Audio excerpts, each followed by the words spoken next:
Students, today we are going to read lesson number 8, that is water scarcity and conservation of water. So, we have already learned about the importance of water in our life. We can live without food for some days but cannot live without water for long. हम खाने के बिना तो कुछ दिन रह सकते हैं बट पानी के बिना हम सरवाइव नहीं कर सकते ज़्यादा लंबे टाइम के लिए. So the earth is called a blue planet because 3/4 of its surface is covered with water. अर्थ को ब्लू प्लैनेट क्यों बोलते हैं? बिकॉज जो अर्थ का सरफेस है उसका 3/4 पार्ट किस चीज से कवर्ड है? वाटर से. Most of this water exist in oceans. तो उसका जो पानी का मेजर पार्ट है वो कहाँ प्रेजेंट है? ओशंस में. ओशन वाटर कैसा होता है? सॉल्टी होता है, इसलिए हम उसको अपनी डेली नीड्स में यूज नहीं कर सकते.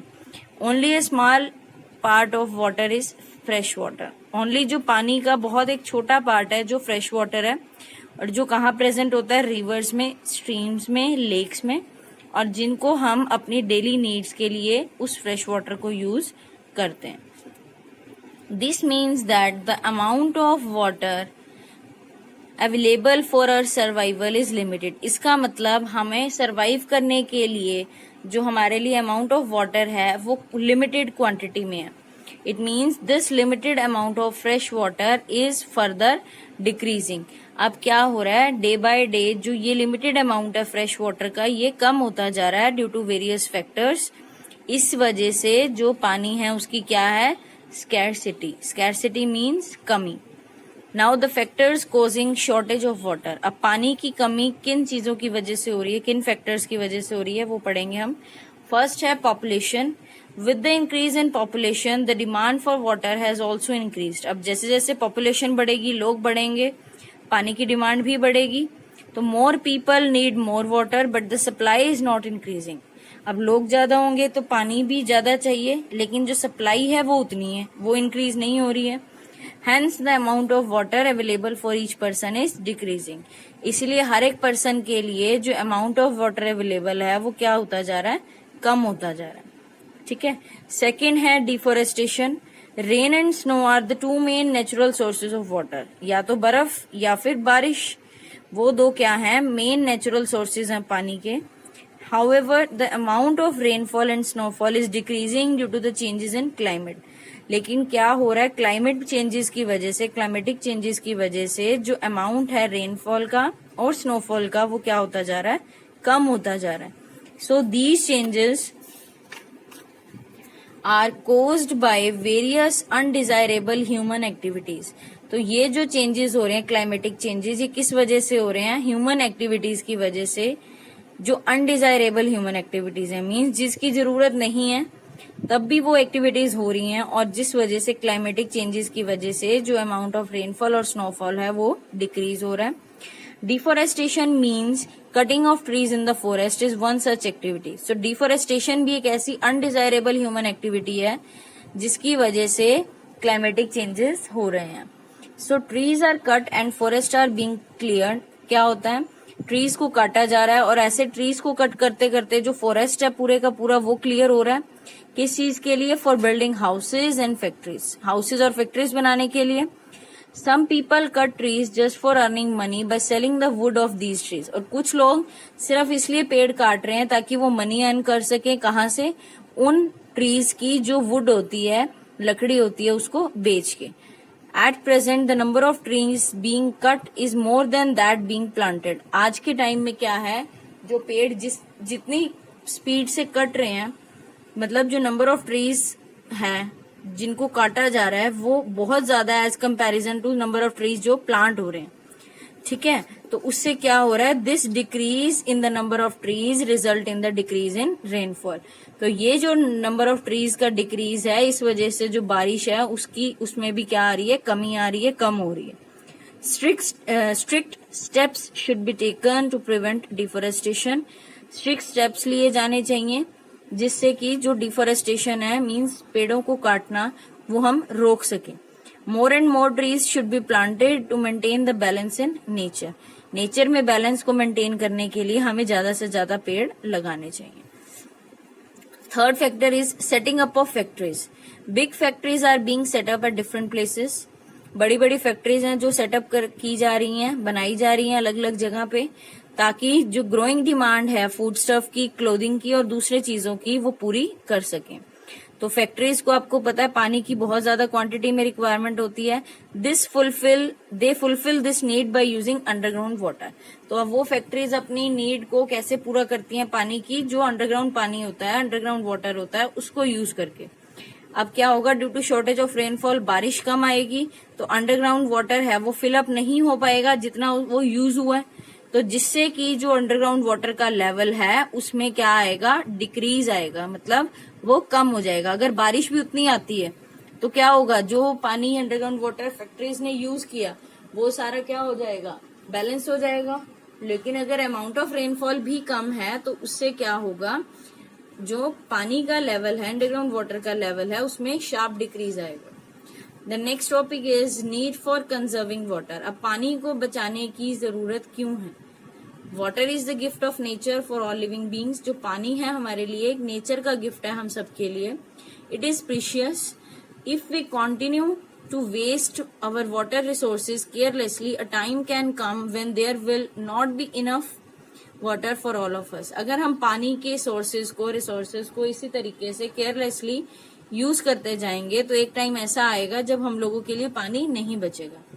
The crops can also die due to lack of irrigation. जो क्रॉप्स हैं वो भी क्या हो जाएंगी, डाई हो जाएंगी। क्यों? क्योंकि अगर उनको प्रॉपर टाइम पे पानी नहीं मिलेगा तो उसकी कमी से वो क्रॉप्स हैं जो वो भी डाई हो जाएंगी। Lack of irrigation means water supply. So we should therefore make sincere efforts to save water now. इसीलिए हमें सिंसियरिटी से सिंसियर एफर्ट्स करने चाहिए पानी को बचाने के लिए, ताकि वो हमारी आने वाली जनरेशंस या हमारे फ्यूचर के लिए भी अवेलेबल रहे।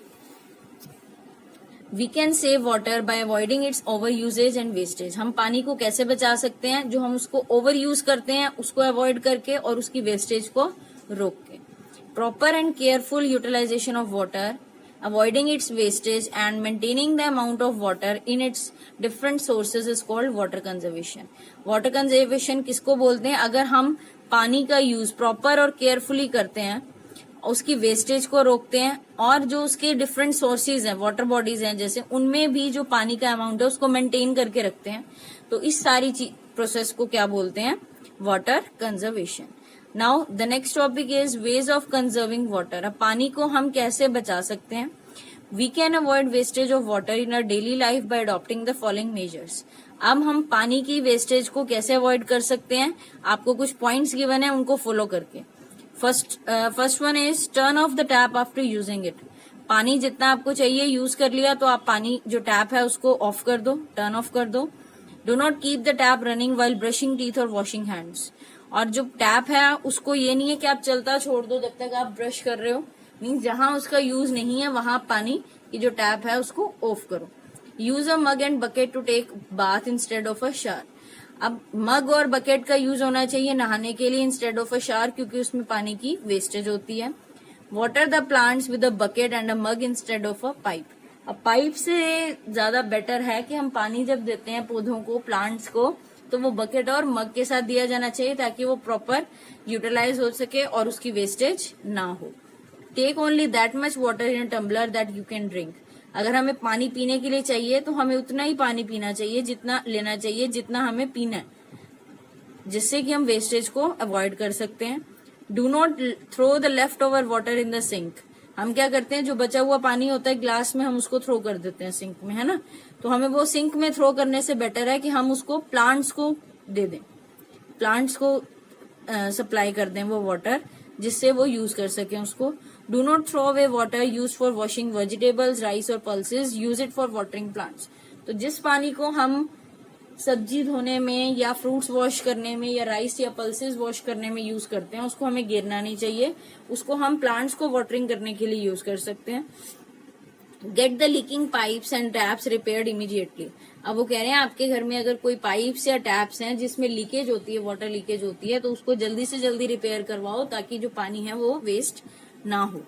We can conserve water on a large scale in the following ways. अब हम लार्ज स्केल पे, ये हो गया हम अपने डेली रूटीन में पानी कैसे बचा सकते हैं, लेकिन अगर लार्ज स्केल पे हमें वाटर को कंजर्व करना है तो उसके कौन कौन से तरीके हैं। First is over irrigation of field should be checked. Means पानी जितना क्रॉप्स को चाहिए, जितना फील्ड्स में चाहिए उतना ही होना चाहिए, ओवर इरिगेशन नहीं होनी चाहिए. Water sprinkler should be use for irrigation, this reduces the wastage of water. पानी का जो वाटर स्प्रिंकलर होता है उसका यूज होना चाहिए इरिगेशन के लिए, क्रॉप्स की इरिगेशन के लिए, जिससे पानी की जो वेस्टेज है वो रिड्यूस होगी, कम होगी. Third is regions which get heavy rainfall are often flooded. अब जिन एरियाज में, जिन रीजन्स में हैवी रेनफॉल होती है वहां क्या होती है, बाढ़ आ जाती है. तो proper management of rain water will not only prevent the destruction caused by floods but also help in conserving water. तो अगर उन एरियाज में जहां बारिश ज्यादा आती है, अगर वहां प्रॉपर मैनेजमेंट हो रेन वाटर का, तो हम उसको कंजर्व भी कर सकते हैं बारिश के पानी को, और जो डिस्ट्रक्शन मीन्स जो चीजें खराब हुई हैं या जो लॉस हुआ है, जो डैमेज हुआ है उन फ्लड्स की वजह से, हम उसको भी रोक सकते हैं. Dams can be constructed to check floods. हम डैम्स की कंस्ट्रक्शन कर सकते हैं ताकि फ्लड्स चेक हो सके, वहां फ्लड्स ना आए. They also help to preserve large quantity of water. जो डैम्स हैं वो भी एक बहुत बड़ी क्वांटिटी पानी की उसको प्रिजर्व करने में हेल्प करते हैं. However, it is important to carefully plan the size, location and use of dams. लेकिन डैम्स बनाने के लिए प्रॉपर प्लान होना चाहिए, कितना साइज होगा डैम का, कहाँ पे बनेगा वो, उसका वहां यूज प्रॉपर हो पाएगा या नहीं.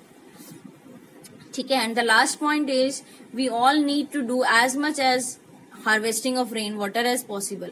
और पानी को हम, बारिश के पानी को जितना हार्वेस्ट कर सकते हैं, जितना बचा सकते हैं, हमें वो करना चाहिए. In cities rain water flows directly into drains. अब शहरों में क्या होता है, जो बारिश का पानी है वो डायरेक्टली कहाँ जाता है, जो हमारा ड्रेनेज होता है, ड्रेन्स होती हैं, नालियों में जाता है. It should be collected in large underground tanks. तो वो रेन वाटर कहाँ कलेक्ट होना चाहिए, लार्ज अंडरग्राउंड टैंक्स में, जहां से वो डायरेक्टली कहाँ चला जाए, ग्राउंड में चला जाए. क्योंकि आपको पता है सॉइल में छोटे छोटे पोर्स होते हैं जो पानी को अपने अंदर पेनिट्रेट कर लेते हैं, एब्जॉर्ब कर लेते हैं. This helps in increasing the level of underground water. जिससे क्या होगा, अगर वो बारिश का पानी ग्राउंड के नीचे चला जाएगा तो ग्राउंड के नीचे जो अंडरग्राउंड वाटर प्रेजेंट है उसका लेवल क्या होगा, इंक्रीज होगा. रेन वाटर में ऑल्सो भी collected in overhead tanks. Rain water को हम ओवरहेड टैंक्स में भी कलेक्ट कर सकते हैं और अपनी डेली की जो नीड्स हैं, डेली रिक्वायरमेंट्स हैं, उसके लिए भी यूज कर सकते हैं. तो ये जो स्टेप्स हैं ये सारे रेन वाटर को हार्वेस्ट करने के लिए. This is something that needs to be done in every home, school, office and factory. तो ये कुछ ऐसे स्टेप्स हैं जो हर घर में, हर स्कूल में, हर ऑफिस में और हर फैक्ट्री में होने चाहिए. ठीक है. So we must take care to conserve water and preserve it for the future. हमें पानी का बचाना चाहिए ताकि हम उसको फ्यूचर में यूज कर सकें. All of us need to realize that every drop of water is important for sustaining life on earth. हम सबको इस चीज का पता होना चाहिए, पानी की इम्पोर्टेंस पता होनी चाहिए कि पानी की एक एक बूंद अर्थ के ऊपर सरवाइव करने के लिए कितनी जरूरी है. All of us must therefore take a pledge to do our bit to save every drop of water. तो हम सबको मिलके प्लेज करनी चाहिए कि हम अपनी तरफ से अपने लेवल पे जितना हो सकेगा पानी की एक एक ड्रॉप को सेव करेंगे. Fine. Now this lesson was mainly about how to conserve water, okay, and how we can avoid its wastage. So read the chapter thoroughly and then we will do the book work and question answers of this lesson. Fine. Okay, thank you.